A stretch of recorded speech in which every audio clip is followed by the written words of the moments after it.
Okay, Regent Lighting is an African lighting solutions company.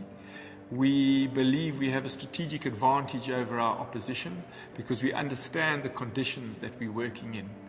But for us, Africa is our major success. We're supplying various projects to Africa. It's the future for manufacturers within South Africa. But what has set us apart is our design and our development of innovative products for the market. So we work very closely with lighting designers, lighting consultants, electrical engineers and architects, and we manufacture various specialized lighting products. Some where we're able to develop not functional lighting, but design-orientated lighting, which certain interior designers and lighting consultants love. We are members of the Green Building Council, and we involved in a lot of green 5-star green building projects.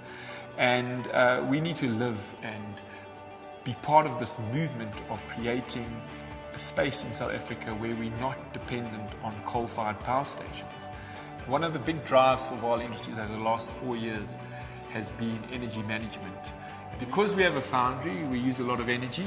We obviously are a large consumer of electricity and gas, and we've looked at all areas to reduce our energy demand.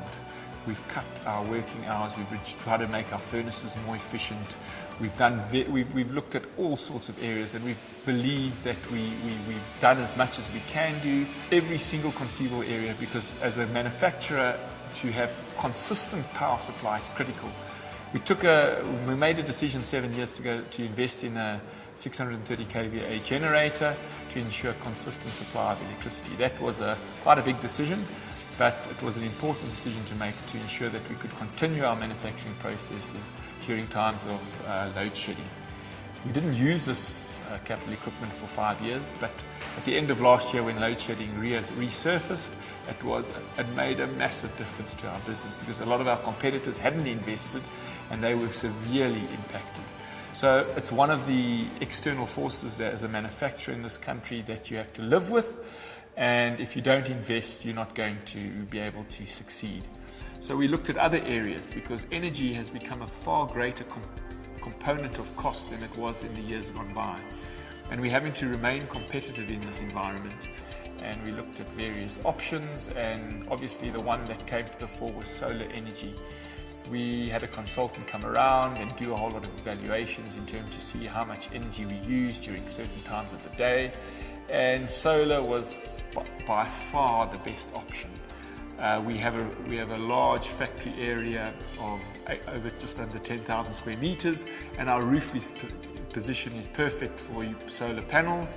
So we made a decision to invest in a 300 kilowatt solar plant, and we are already looking at extending what we're putting in, because what we will be doing is when we can supply power back onto the grid, we've got another 3 roofs that we haven't put solar panels on, and if it becomes a viable option, we will invest in additional panels, but we will have to see the initial, once we've run our system and we've been able to evaluate the power that it's generating, we can make that decision. So with the 8% tariff increase, the payback period would be 6 years, just under 6 years. But with the increases that are being spoken about now, we believe that the payback periods will be less than 5 years. And as a company making long-term investment decisions, for us, going forward after 5 years, we believe that our savings will be dramatic. We'll be saving over 1.2 million rand a year in energy costs, and it will give us a strategic advantage over many of our competitors. So it's all about investing for the future in any business, and we believe it will give us the advantage.